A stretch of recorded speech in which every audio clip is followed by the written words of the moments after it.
कि तुम चाहते हो कि पांडवों का अज्ञातवास पूर्ण हो जाए?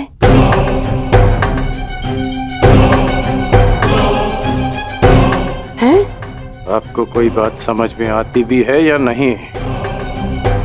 मैं केवल इतना कह रहा हूं कि हमें सबसे भीषण परिस्थिति के लिए तैयार रहना चाहिए। ये युवराज, हम जितना समय यहां व्यर्थ करेंगे उतनी ही युद्ध में हमें हानि पहुंचेगी। पांडवों का अज्ञातवास पूर्ण हो जाए, इससे भीषण भयानक परिस्थिति और क्या हो सकती है अंगराज? बस करिए आप दोनों, बस।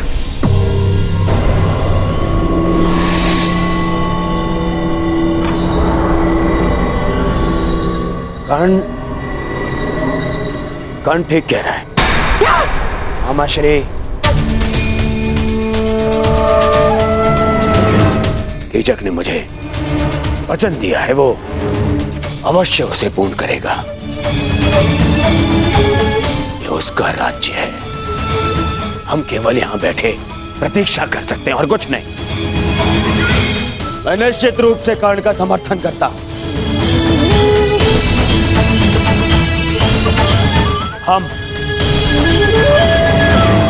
शीघ्र ही हस्तिनापुर के लिए प्रस्थान करेंगे और सैन्य अभ्यास आरंभ करेंगे।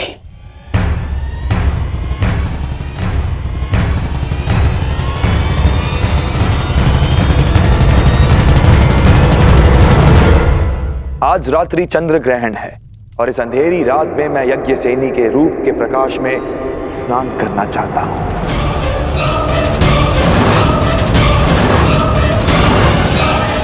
बस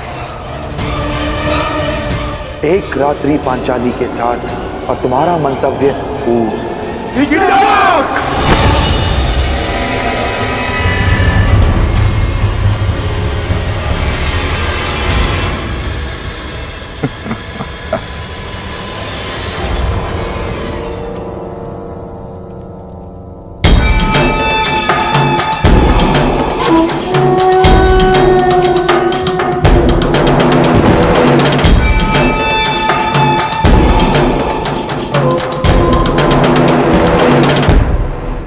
क्रोधित क्यों होते हो? और वैसे भी पांचाली के पास अक्षत यौवन का वरदान प्राप्त है।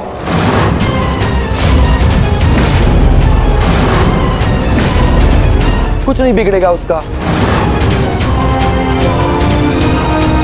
बस मुझे केवल एक रात्रि का सुख दो पांचाली।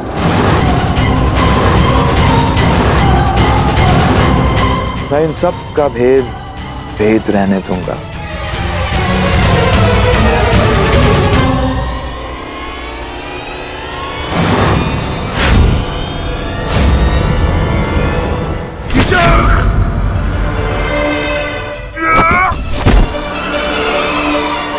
ये तुम्हारे जीवन का अंतिम शब्द है।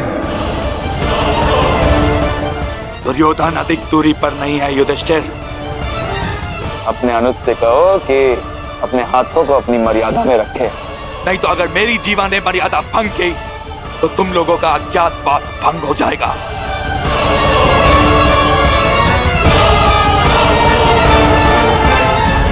नहीं भीम,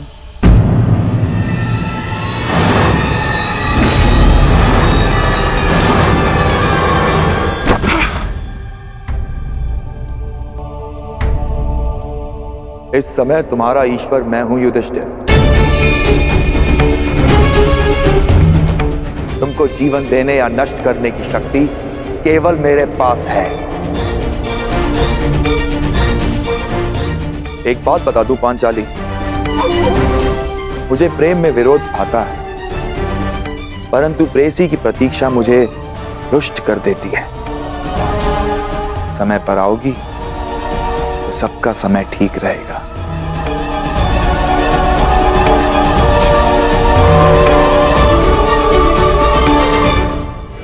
आज्ञा।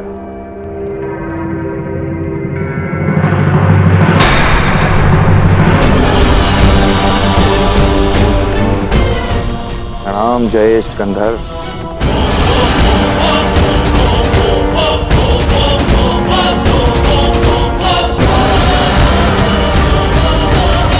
मैं उस कीचक का वध कर दूंगा। शांत अनुज। उसने हमारे मुख पर पांचाली को घृणित प्रस्ताव दिया है और आप कह रहे हैं कि मैं शांत हो जाऊं? क्या इस वनवास ने हम सबको नपुंसक बना दिया है?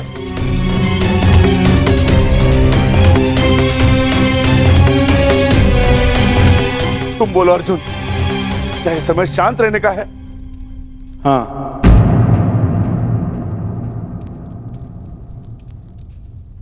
मैं ज्येष्ठ भ्राता श्री से सहमत हूं।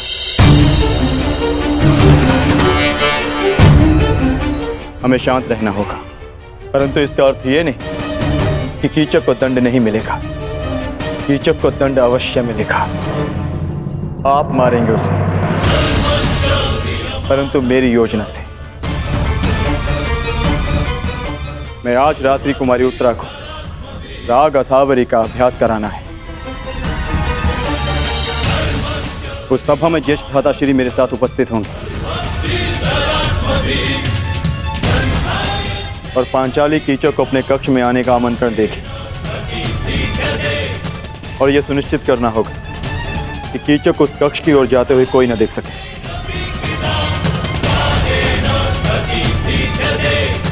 कीचक पांचाली के कक्ष में प्रवेश करेगा, परंतु उसे ज्ञात भी नहीं होगा कि वहां पांचाली नहीं, भ्राता भीम उसकी प्रतीक्षा कर रहे होंगे।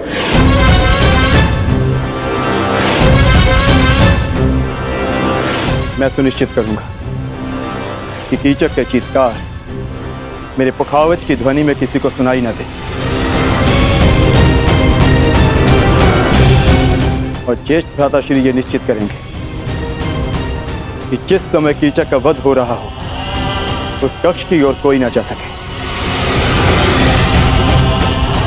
ताकि भ्राता भीम अपना कार्य पूर्ण करके वहां से निकल सके।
अरे कीचक, क्या हुआ? कहाँ खोए हुए हो? ये संगीत संध्या तुम्हारे मनोरंजन के लिए ही आयोजित की गई है। हाँ, उसी का तो आनंद ले रहा हूँ बहना।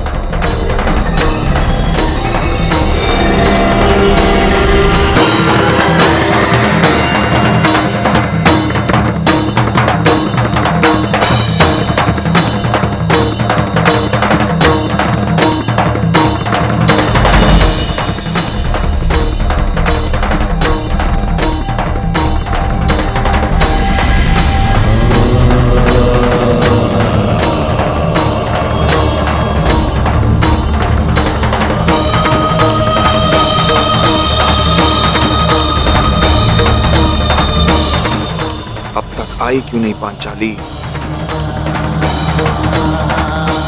मित्र दुर्योधन के समक्ष पांडवों के अस्तित्व का भेद खोलने का समय आ गया है।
मदिरा सेनापति,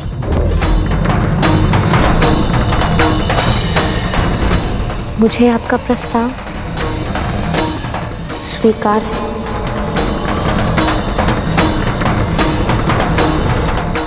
मैं आपके कक्ष में आपकी प्रतीक्षा करूंगी।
आइए।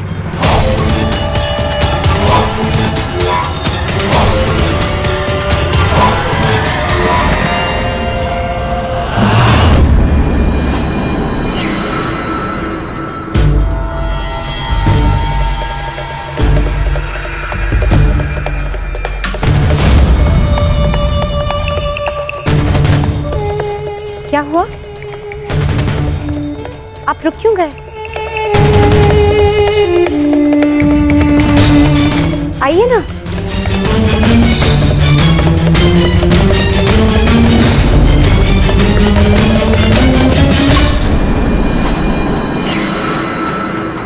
जिस सैरंध्री ने मेरे घूंघट उठाने पर इतना कड़ा प्रतिरोध किया था, वो मेरे साथ रात्रिवास के लिए इतना शीघ्र कैसे मान गई?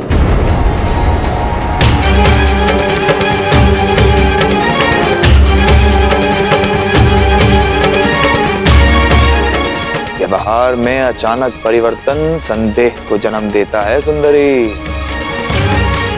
हम तुम्हारे साथ रात्रि बिताएंगे, परंतु यहां नहीं, किसी और कक्ष में।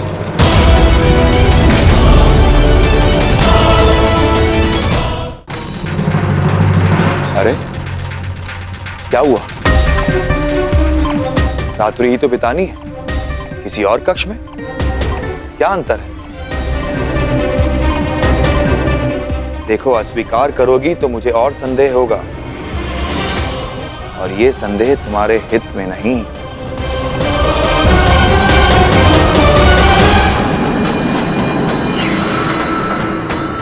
स्वीकार है।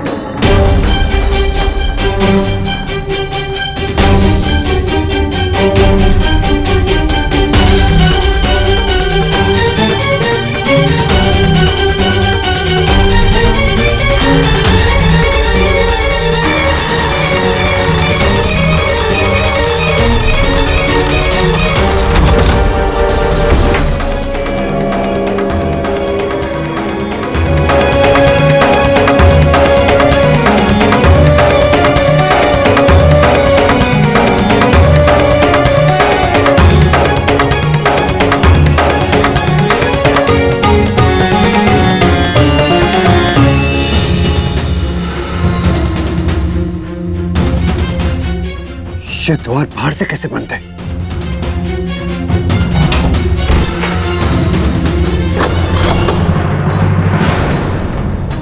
भीम, पांचाली कहाँ है?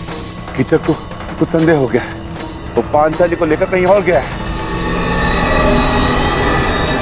कहाँ ले जा सकता है वो पांचाली को? वहां जहां हमारे बीच कोई विघ्न न डाल सके। महाराज के कक्ष में। महाराज वहां संगीत का आनंद ले रहे हैं और यहां आने का साहस किसी में है नहीं, तुम्हारे 5 पतियों में भी नहीं, क्योंकि मेरे सैनिक उन पर दृष्टि रखे हुए हैं। वो यहां आए, दुर्योधन तक सूचना पहुंच जाएगी। क्या है ना कि अपने शत्रु से 4 पग आगे रहना कीचक का स्वभाव है।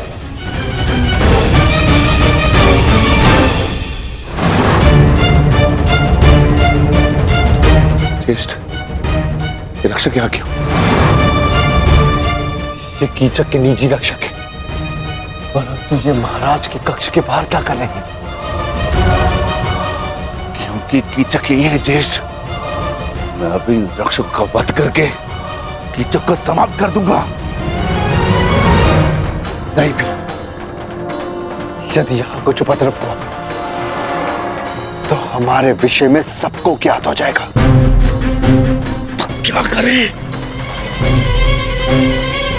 आज महाराज की शैया पर हमारे प्रेम की सेज सजेगी।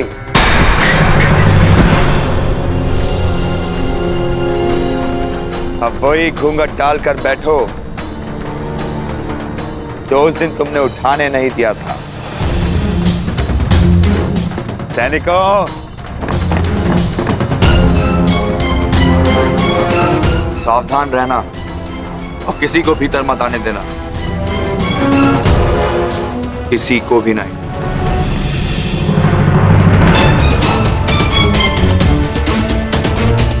तुमने क्या सोचा पांचाली, मैं मूर्ख हूं कि तुम्हारी सुंदरता पर आसक्त होकर यह भूल जाऊं कि तुम कितनी चतुर भी हो। यदि बुद्धि और रूप का संयोग प्रेमिका में हो तो पुरुष सबसे भाग्यशाली होता है, परंतु यदि स्त्री को उस पुरुष से घृणा हो तो यही संयोग महासंकटकारी हो सकता है। और तुम तो मुझसे कितनी घृणा करती हो ये मैं तुम्हारी आंखों में देख चुका हूं सुंदरी। तुम्हारे 5 पति मुझे रोकने का हर संभव प्रयास करेंगे, परंतु वो कुछ कर नहीं पाएंगे। इस कक्ष में प्रवेश नहीं कर पाएंगे वो लोग।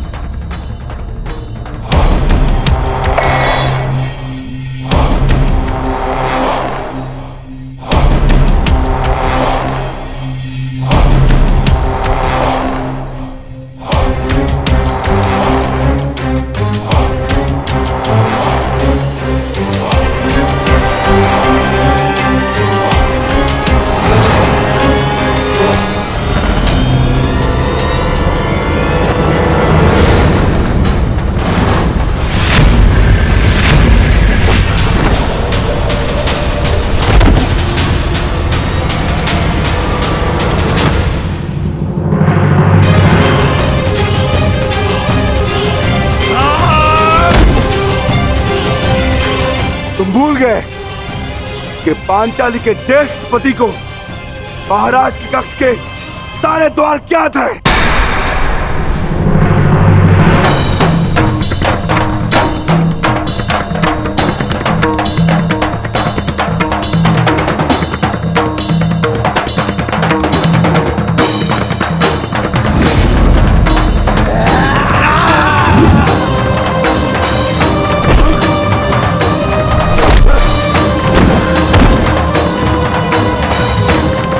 यही कक्ष तेरी समाधि बनेगा भीम, और मैं तुम्हारे भाग्य में समाधि भी नहीं आने दूंगा।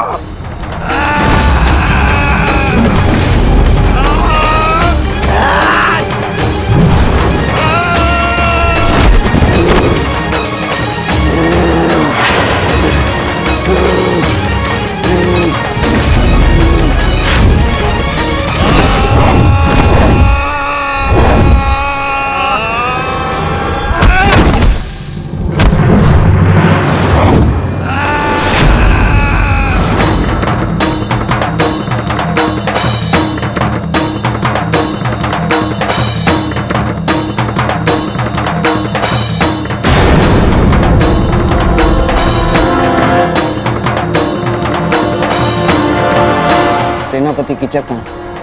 क्षमा कीजिए गांधार नरेश, इसकी कोई सूचना नहीं है।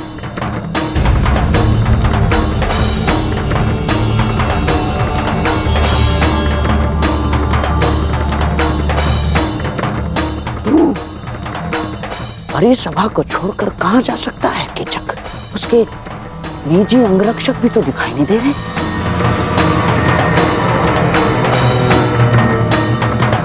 कहीं ऐसा तो नहीं कि कीचक संकट में हो?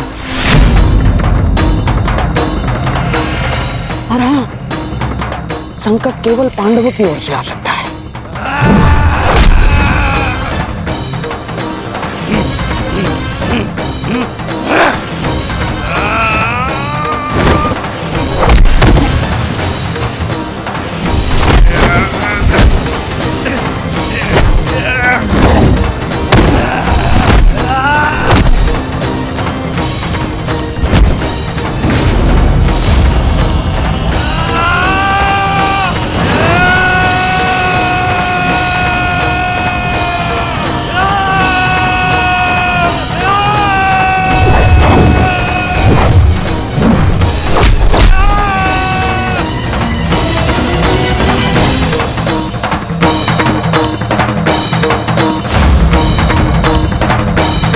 दुर्योधन,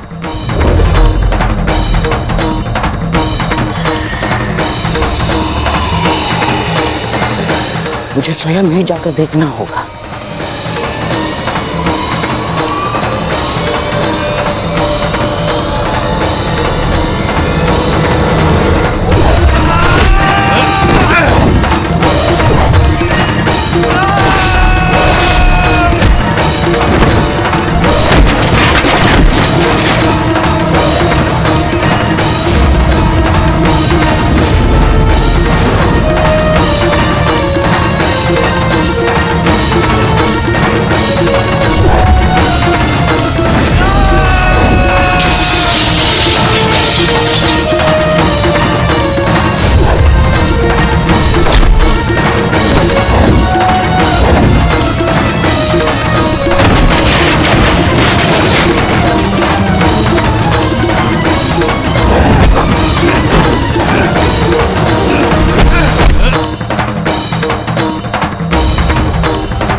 मुझसे छल किया, सब कुछ छिन जाएगा तुम पांडवों का।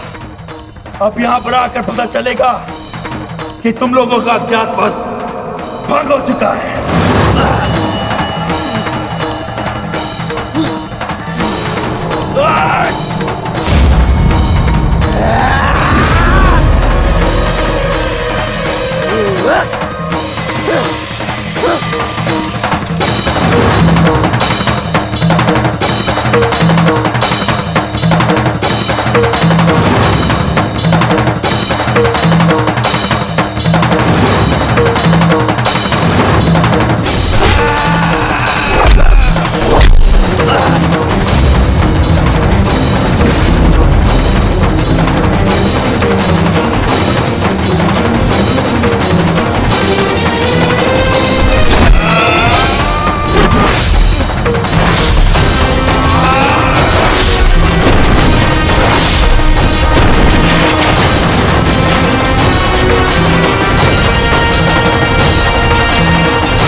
कीचक कहाँ है? भीतर नहीं, आप भीतर नहीं जा सकते। अरे भीम कुछ लोग इस ओर आ रहे हैं। मार छोड़ो, और संकट में है।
ये तो मामा श्री की आवाज है। कहाँ है वो? आप कौन? क्या हुआ मामा? दुर्योधन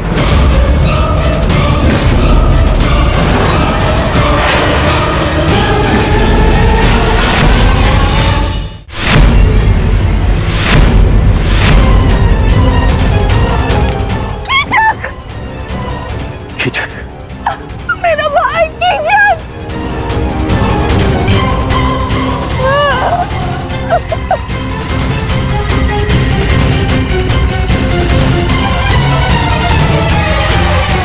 ये कैसे हो सकता है? यही तो मेरा प्रश्न है। मेरा परम मित्र कीचक कोई उसका वध कैसे कर सकता है? कीचक महायोद्धा था, उसी के महल में यह संभव है।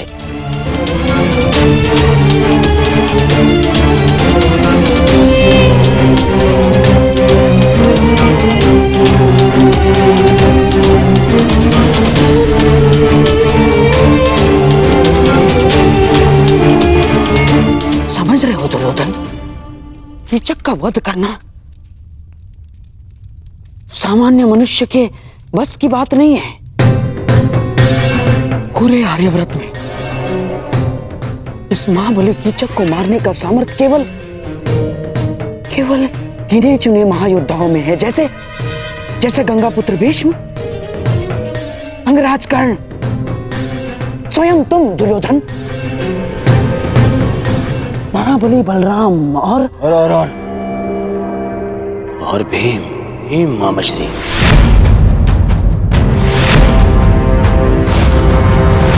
महाबली बलराम और पितामह यहाँ है नहीं। कर्ण और मैं हम सभा में थे। बचा केवल भीम।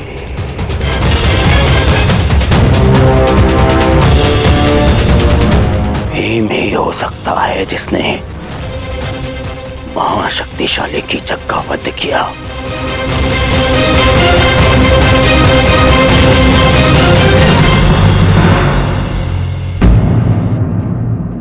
कुछ समझ में आ रहा है विराटराज?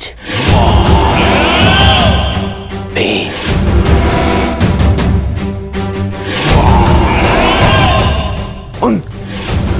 उन 5 पांडवों में से एक,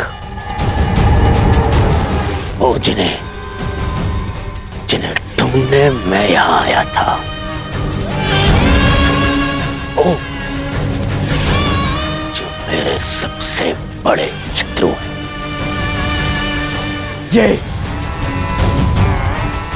ये घटना प्रदर्शित करती है कि आपने मेरे सबसे बड़े शत्रु को आश्रय दी है।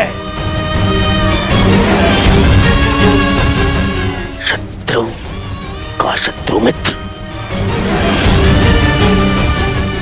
और शत्रु का मित्र शत्रु।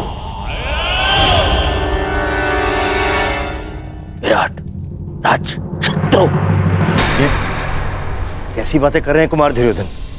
मुझे इस बात का कोई भान नहीं। कृपया मेरा विश्वास करें। बस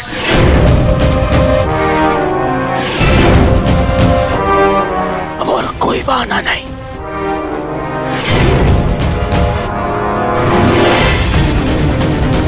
पांडव यही है और मुझे उन्हें अज्ञातवास पूर्ण होने से पहले पहचानना है। और इस बार मेरे मार्ग में कोई नहीं आ सकता, कोई नहीं।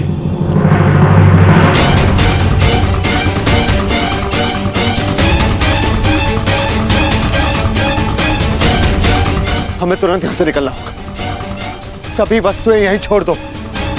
कीचकवध ने महल और उसके आसपास कोलाहल उत्पन्न कर दिया है। हमें उसका लाभ उठाना है और यहां से निकलना है। युवराज, शांत हो जाइए। विराट राज मत्स्य के राजा हैं। उनके साथ ऐसा व्यवहार अभद्रता है। मेरे साथ चल। विरोध है, विरोध।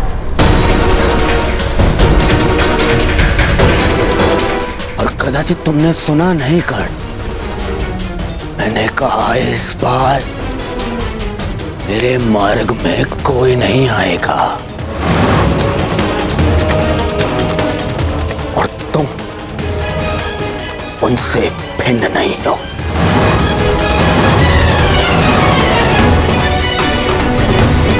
यदि विराट नगर का विनाश नहीं चाहते राजन, तो अपने सैनिकों से कहो यहां के हर एक द्वार बंद कर दे।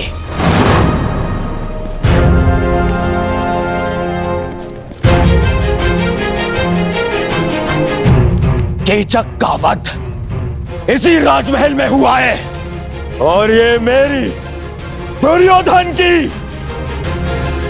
आज्ञा है कि राजमहल के हर एक व्यक्ति को राज्यसभा में उपस्थित होने का आदेश दिया जाए। कोई भी अनुपस्थित नहीं रहना चाहिए, कोई भी नहीं। मेरे शत्रु वो पांडव यही छुपे हैं, यही मुझे वो पांडव चाहिए। यदि ये कार्य पांडवों ने ही किया है तो आशा है कि वो अब तक यहां से निकल गए होंगे।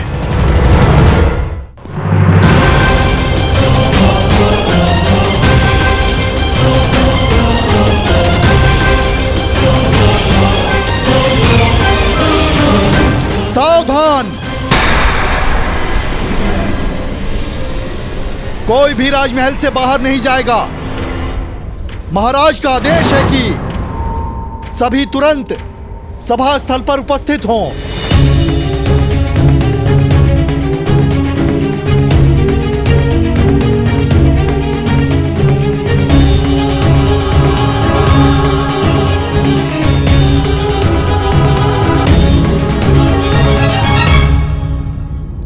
महाराज की जय हो। आपके आदेश अनुसार राजभवन के सभी द्वार बंद कर दिए गए हैं। कोई अभी यहां से नहीं जा सका है। सबको एक पंक्ति में खड़ा कर दो।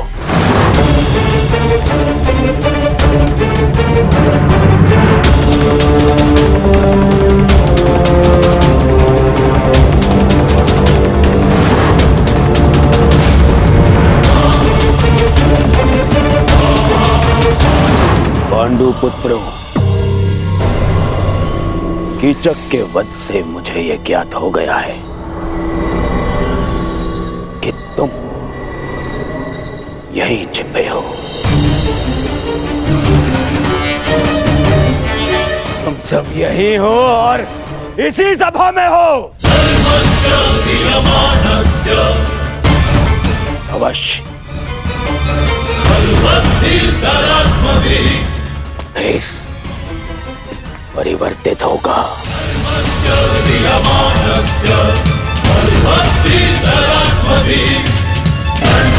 परंतु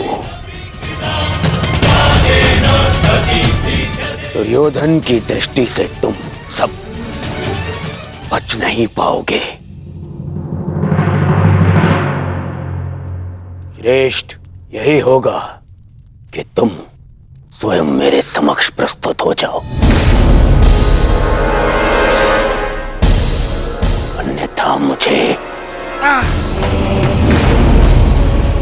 क्रोध आ जाएगा और द्यूत भवन में तुम देख चुके हो कि जब दुर्योधन को क्रोध आता है तो क्या होता है।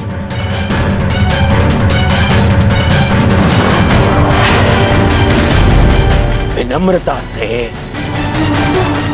स्वयं मेरे समक्ष आ जाओ, मेरे समक्ष आ जाओ और फिर सिर झुकाकर वापस उस वन में लौट जाओ।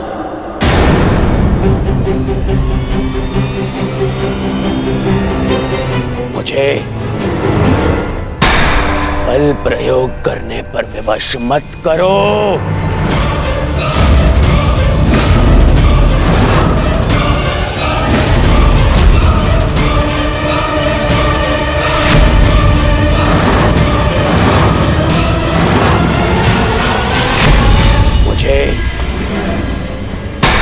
बल प्रयोग करने पर विवश मत करो।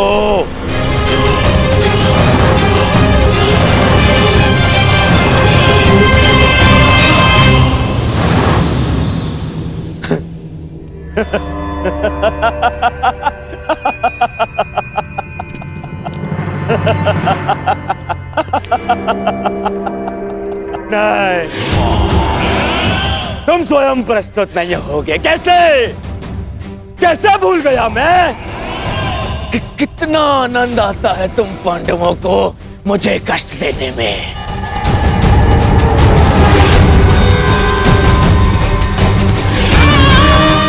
तो ठीक है, धर्मराज युधिष्ठिर, प्रार्थना कर रहे होगे तुम कि मैं तुम्हें पकड़ ना पाऊं। व्यर्थ है, व्यर्थ है। बचा कर रखो अपनी प्रार्थनाओं को। अगले 12 वर्ष में काम आएंगी तुम्हारी प्रार्थनाएं, बचा के रखो। और युधिष्ठिर तो ठीक, वो भीम कहाँ है? कहाँ हो भीम? भीम,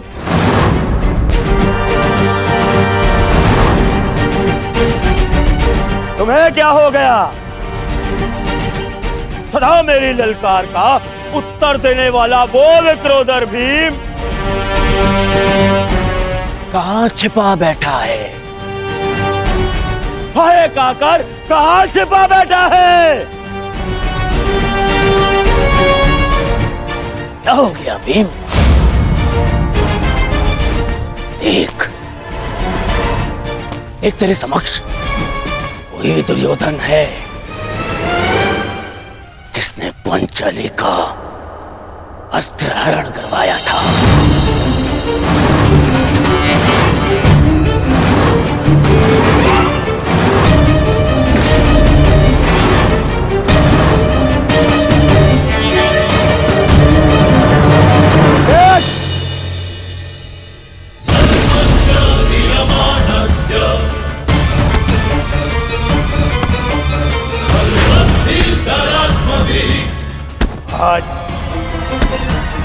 आज भी मेरी टंगा से बिठाने पर दूर है।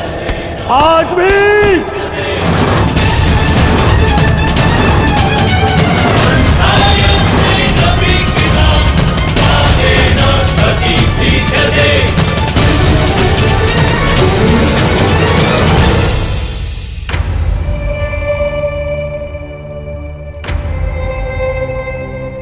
क्या हो गया? कहाँ छुपा बैठा है? बड़ बोला भीम, कहाँ?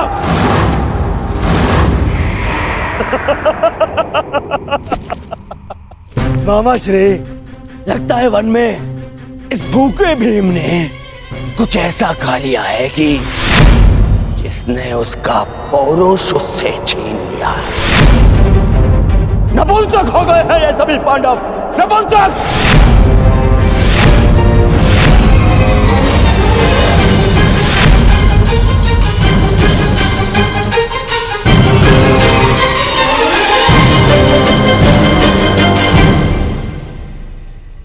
स्मरण है महाराज?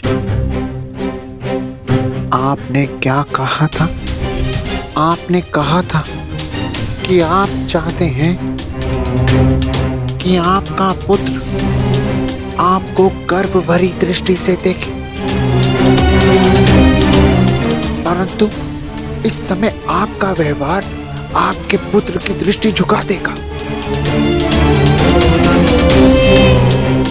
देखिए, किसी दूसरे राज्य का युवराज आपकी प्रजा में सबको ऐसे ललकार रहा है जैसे विराट राज उसके दास हैं, और आप यूं मौन खड़े हैं।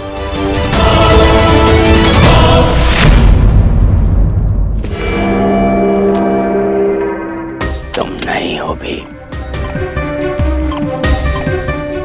तुम भी नहीं।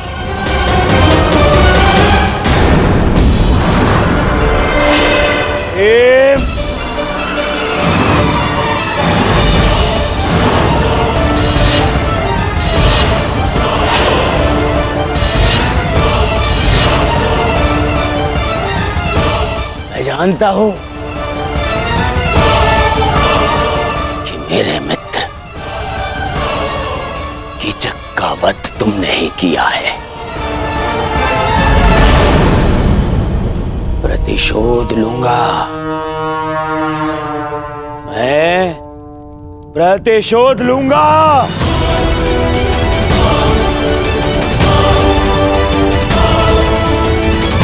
महाराज, राजा वो नहीं होता जो स्वर्ण सिंहासन पर बैठे हीरक मुकुट धारण करे। राजा वो होता है जो अपनी प्रजा के मन के सिंहासन पर बैठे मान का मुकुट धारण करे। चेत जाइए महाराज, चेत जाइए। इस समय आपका पुत्र कुमार उत्तर ही नहीं, अपितु आपकी प्रजा भी अपने राजा से साहस की आशा बांधे खड़ी है। पूरे राज्य के समक्ष आपका निरादर हो रहा है। जागिए महाराज, जागिए। अब यही अवसर है सबको बता देने का कि मत्स्य के राजा आप हैं।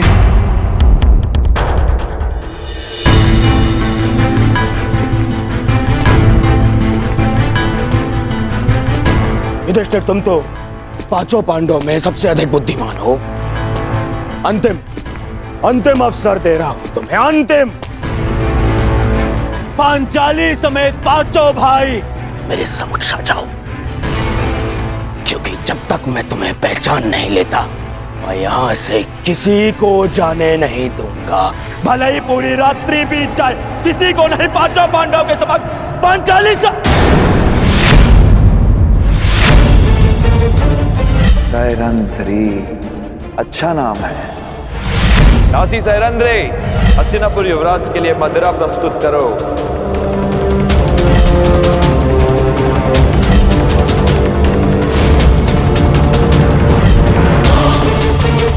पांचाली, पांचाली।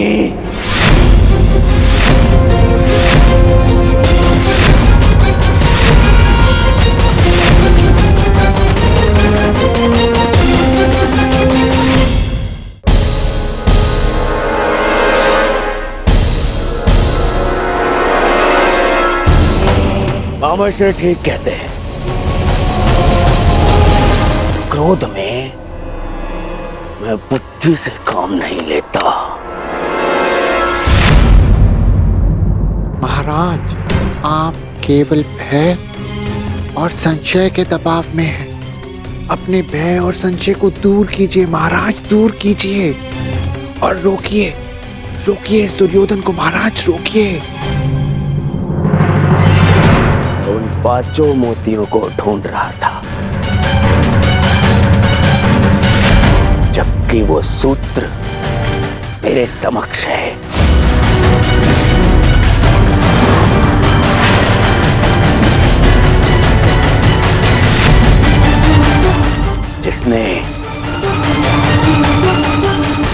पांचों को एक सूत्र में बांध के रखा है।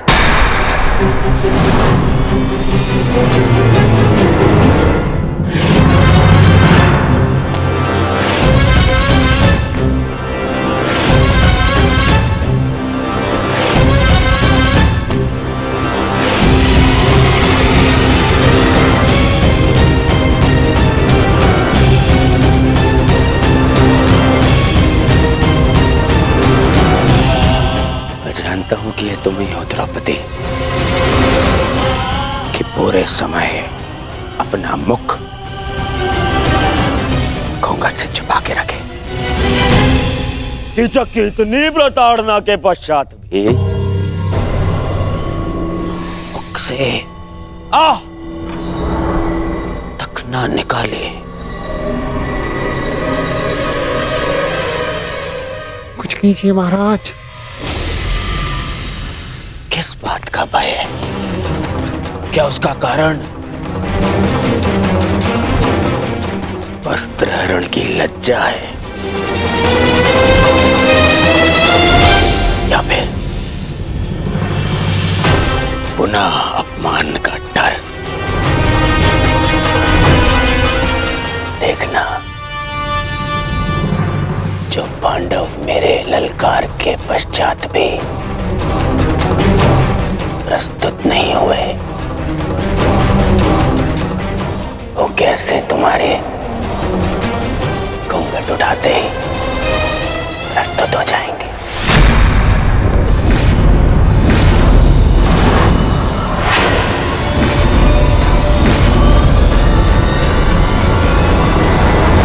अरे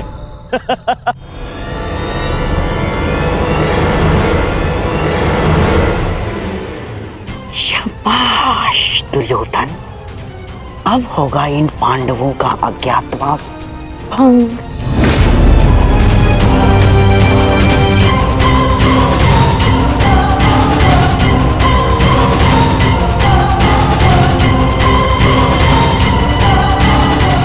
और कितना पीछे जाओगी पांचाली? अब और कोई मार्ग शेष नहीं है।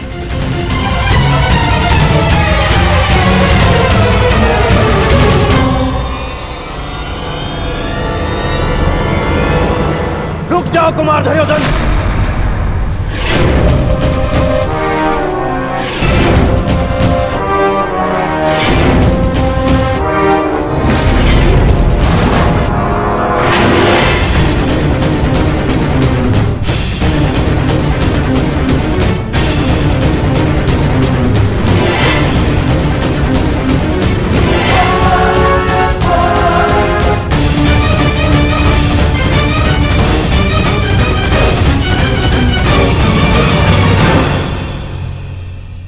विराटराज, आपके कंठ में स्वर भी हैं। ज्ञात नहीं था मुझे ये आपका सुर ऊंचा भी होता है, परंतु विलंब कर दिया आपने, क्योंकि आप ना तो मेरे पास रुकने का धैर्य है और ना ही आपके पास मुझे रोक पाने की शक्ति।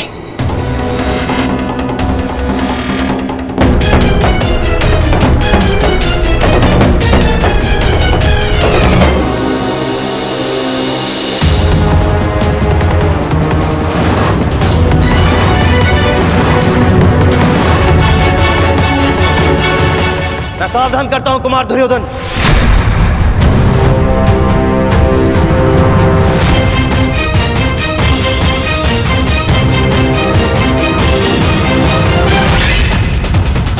आप जानते हैं ना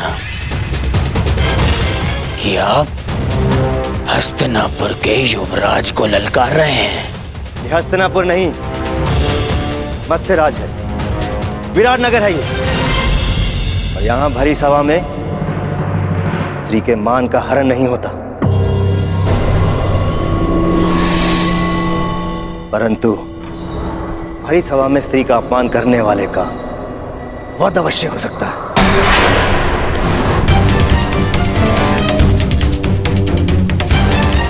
मेरी प्रजा तुम्हारी दास नहीं, तुम्हारा उन पर कोई अधिकार नहीं। सरंदरी को छूने का प्रयास भी मत करना।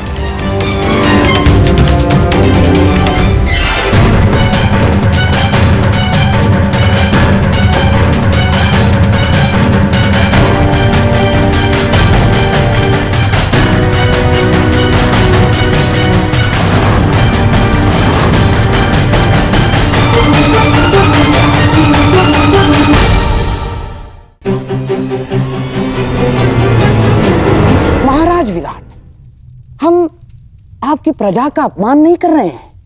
हम तो केवल पांडवों को ढूंढने का प्रयास कर रहे हैं। स्मरण है ना आपको, आपके सेनापति ने हमें वचन दिया था कि मत्स्य राज्य पांडवों को ढूंढने में हमारी सहायता करेगा। सहायता सर झुका के मांगी जाती है गंधार नरेश, उंगली उठाकर नहीं। और रही बात वचन की, तो मैंने नहीं, कीचक ने दिया था। उसकी मृत्यु के साथ उसका वचन भी टूट गया। आप लोग शीघ्र ही यहां से प्रस्थान करें, वही आपके हित में होगा। आप मुझे देख बजाय दुर्योधन को ललकार रहे हैं। देख बजाय दुर्योधन को। नहीं, मैं हस्तिनापुर के मध्य अंध युवराज को चेतावनी दे रहा हूं। आपके आगमन पर हमने आपका बहुत आदर सत्कार किया। विवश मत कीजिएगा कि आपके प्रस्थान पर आपका निरादर करना पड़े। अरे हट!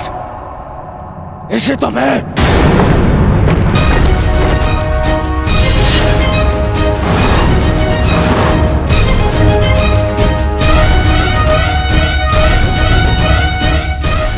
एक पग भी और आगे बढ़ाया तो मेरे सैनिक प्रहार करने के लिए स्वतंत्र होंगे।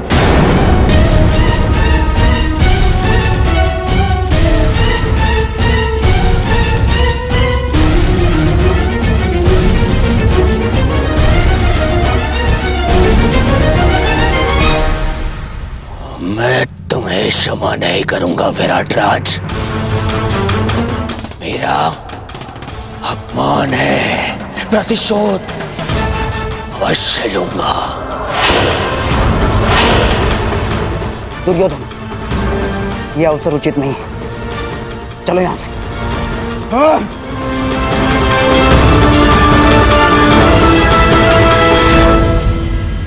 इस विराट राज्य की कृपा से कब तक बच पाओगे नपुंसक पांडवों?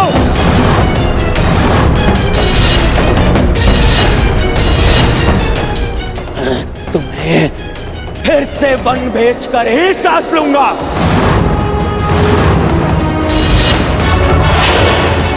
और तुम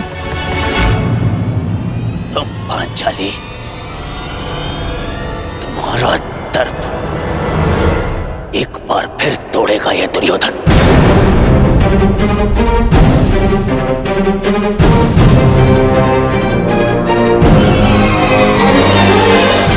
और तुम विराट राज, तुमने तो मत्स्य के विनाश को ललकारा है। अब पांडवों के साथ साथ तुम्हारा भी विनाश होगा।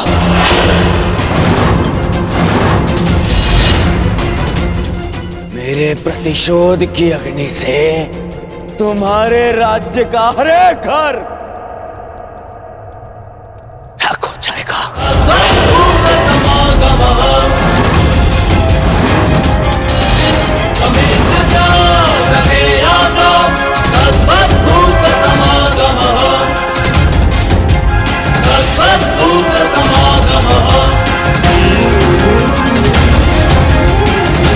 प्रतिशोध की अग्नि से तुम्हारे राज्य का हर एक घर राख हो जाएगा।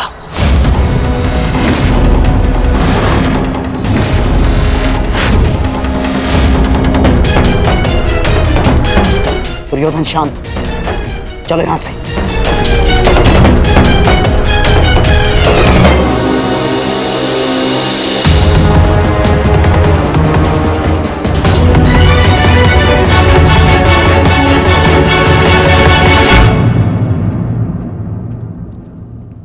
प्रणिपात महाराज। महारानी का स्वास्थ्य अब कैसा है? भाई खोने की पीड़ा है कंक, जाते जाते ही जाएगी। अभी अपने कक्ष में विश्राम कर रही है।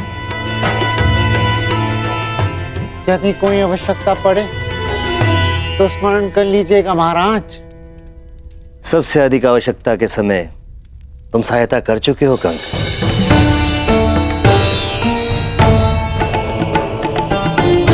तुमने ठीक ही कहा था, मैं कीचक के नहीं संशय के दबाव में था। एक राजा और एक पिता को उसका कर्तव्य स्मरण कराने के लिए धन्यवाद कंक। मुझे मेरा खोया हुआ आत्मविश्वास लौटाने के लिए धन्यवाद। क्षमा कीजिएगा महाराज, समय सावधान रहने का है। हस्तिनापुर युवराज की ललकार को मत भूलिएगा, क्योंकि मत्स्य का वो सेनापति मारा जा चुका है जिसके भय के कारण विराट नगर की सीमाएं सुरक्षित थीं। कुरु सेना किसी भी क्षण आक्रमण कर सकती है महाराज, किसी भी क्षण।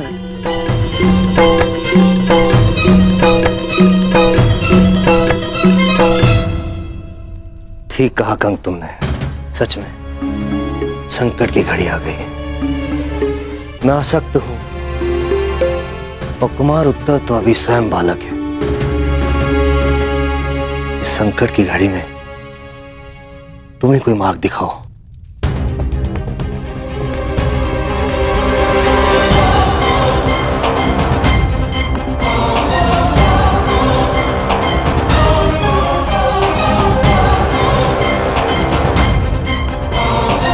आक्रमण होने की दशा में मार्ग तो केवल युद्ध ही है महाराज, परंतु मैं आपको वचन देता कि जिस मत्स्य भूमि का हमने अन्न खाया है उसे नाश नहीं होने देंगे महाराज। नाश नहीं, सर्वनाश चाहिए मुझे, सर्वनाश। उस मत्स्य राज्य का सर्वनाश चाहिए मुझे। उसने मेरा, दुर्योधन का अपमान किया है, दुर्योधन का।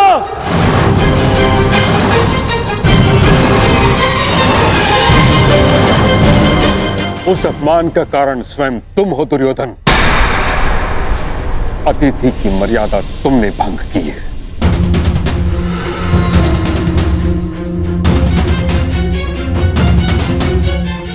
मैं कुछ भंग करना चाहता था तो वो केवल उन पांडवों का अज्ञातवास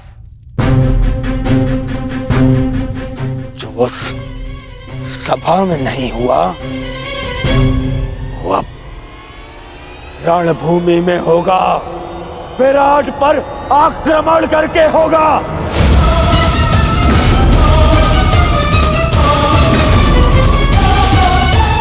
मूर्खता से पूर्ण प्रलाप बंद करो दुर्योधन। केवल इस कारण कि तुम्हें संदेह है कि पांडव वहां थे, हम आक्रमण नहीं कर सकते। नहीं, संदेह नहीं, पूर्ण विश्वास है मुझे। वो सैरंद्री ही पांचाली थी।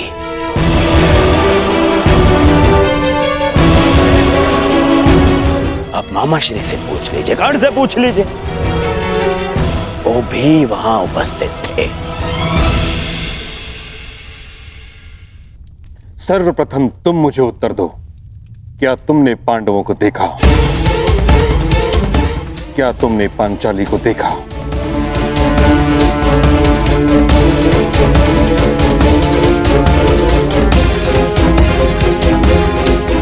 मैं बस देखने ही वाला था।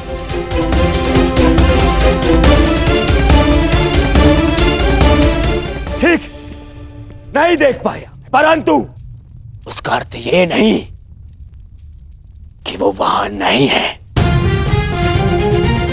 तो अभी बताइए पिताश्री, कीचक जैसे शक्तिशाली का वध और कौन कर सकता है? उसका वध ही इस बात का साक्ष्य है कि भीम वहां उपस्थित था।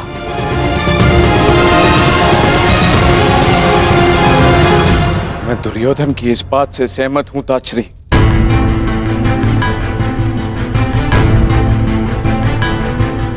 महाराज, कड़ी धूप में हमें आभास होता है कि दूर कहीं जल है, परंतु पास जाने पर ज्ञात होता है कि वह हमारा भ्रम था। वह मृग तृष्णा थी। दुर्योधन भी मृग तृष्णा का रोगी है।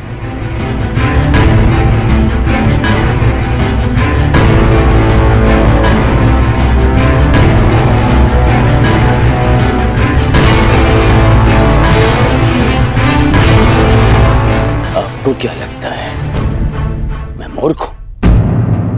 शत्रुता के कारण समस्त राज्य को युद्ध की अग्नि में जो झोंक दे वो मूर्ख नहीं है तो और क्या है?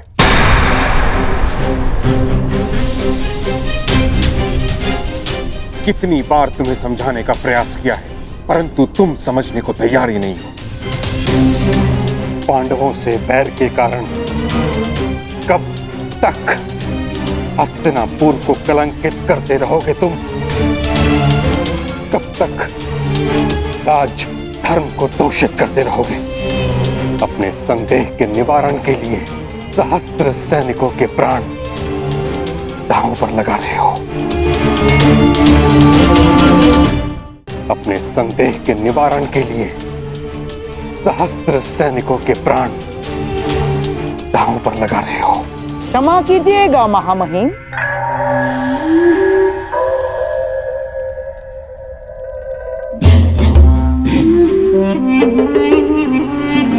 परंतु मनुष्य के निर्णय लेने के पीछे केवल दो ही तो कारण होते हैं, एक विश्वास और दूसरा संदेह। आपको संदेह था महाराज धृतराष्ट्र की योग्यता पर, इसीलिए आपने महाराज धृतराष्ट्र के भाई महाराज पांडु को राजा बना दिया।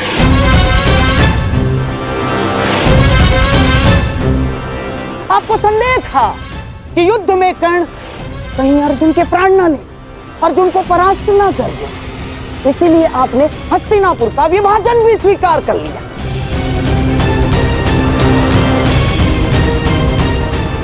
आपको संदेह था कि द्यूत सभा में आपके प्यारे पांडवों के साथ कोई छल ना हो जाए, इसीलिए आपने नियम बनाए। और इस समय भी आपको संदेह ही है कि कहीं मेरा प्यारा दुर्योधन आपके प्रिय पांडवों को खोज ना ले और फिर से उन्हें वनवास ना जाना पड़े। महामहिम, बस करिए गंधार राज।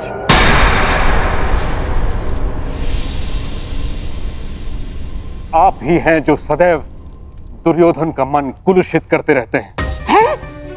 कभी समझाया है आपने इसे कि एक सैनिक जब मृत्यु को प्राप्त हो जाता है तो कैसे उसका परिवार धीरे धीरे वर्षों तक मरता रहता है?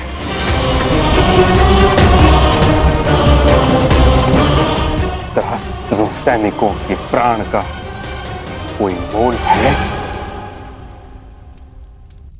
मुझे मोल नहीं है। मोल है पितामह, है। मुझे कुछ 100 सैनिकों का नहीं,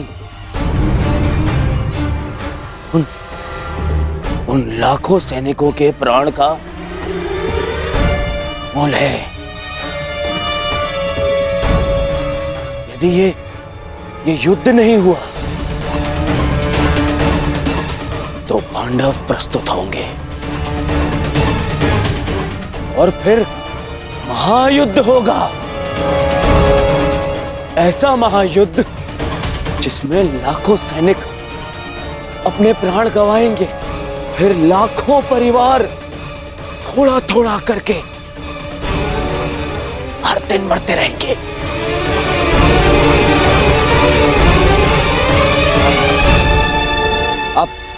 आप ही बताइए पिताश्री, क्या मैं अनुचित कह रहा हूं? लाखों सैनिकों के प्राण बचाने के लिए कुछ 100 सैनिकों का वीर गति प्राप्त करना बलिदान है या मूर्खता?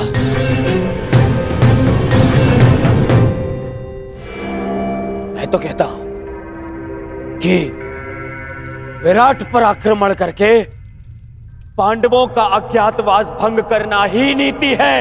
यही नीति है पितामह।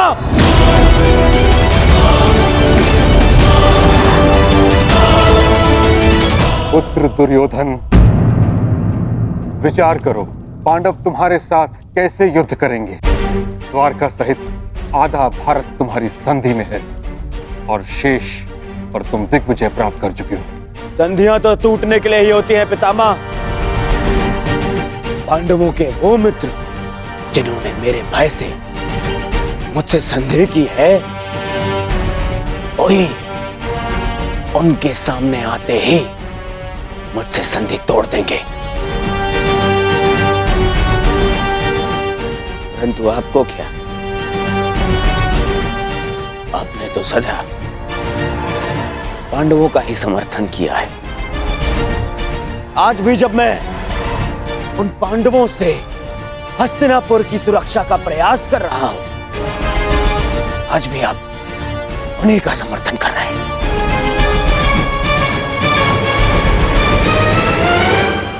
क्या तुम्हें विश्वास है कि पांडव विराट नगर में हैं? उतना ही जितना इस बात पर है कि आप हस्तिनापुर के राजा हैं।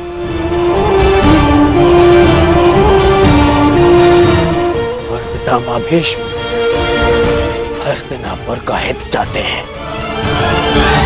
पिताश्री, यदि पांडवों का अज्ञातवास पूर्ण हो गया तो वो अवश्य युद्ध करेंगे।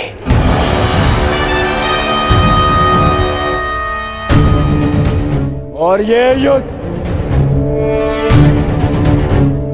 महायुद्ध होगा।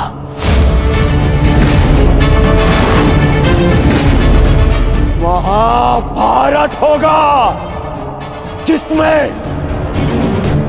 महाविनाश होगा।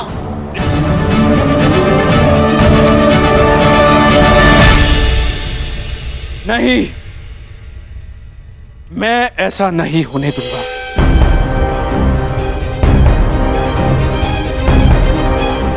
यदि विराट पर हमला करने से ये महायुद्ध, ये महाविनाश टल सकता है, तो मुझे पुत्र दुर्योधन का ये प्रस्ताव स्वीकार है।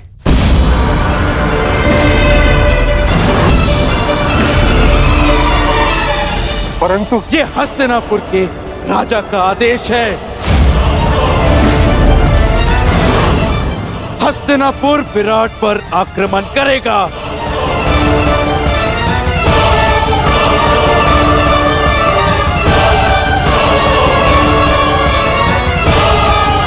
युद्ध की तैयारी हो।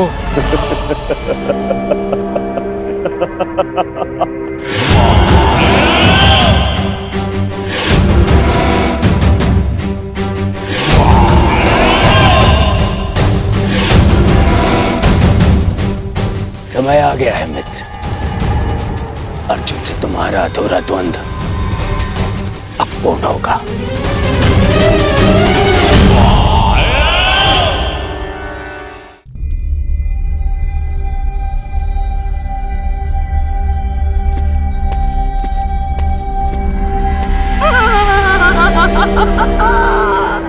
अब तुम बच नहीं सकते मेरे प्यारे भांजे पांडवों।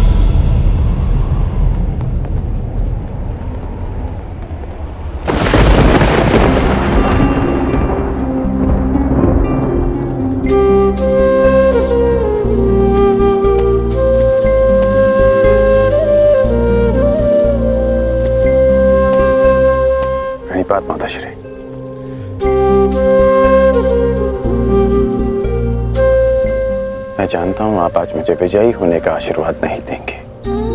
मैं आज कुछ देने नहीं, स्मरण दिलाने आई हूं। तुम्हें ज्ञात होगा कि मेरे पुत्र और पुत्रवधू के साथ छल हुआ है। जो इंद्रप्रस्थ के सम्राट थे वो पिछले 12 वर्ष से वन में भटक रहे।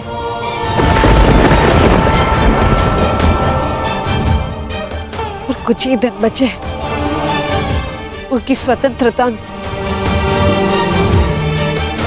और उनके साथ फिर से छल होने जा रहा है। हस्तिनापुर से इतनी बड़ी सेना उनकी वृत्त प्रयाण कर रही है। उनकी आत्मा रक्षा के लिए उनके पास एक भी सैनिक नहीं।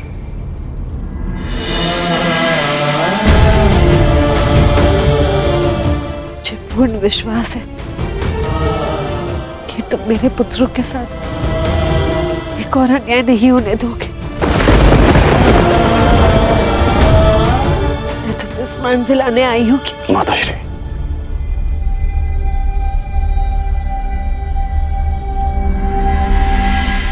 कर्ण को अपना हर वचन स्मरण है।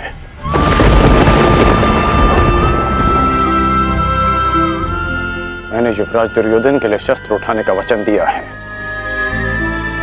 तो युद्ध तो मैं अवश्य करूंगा।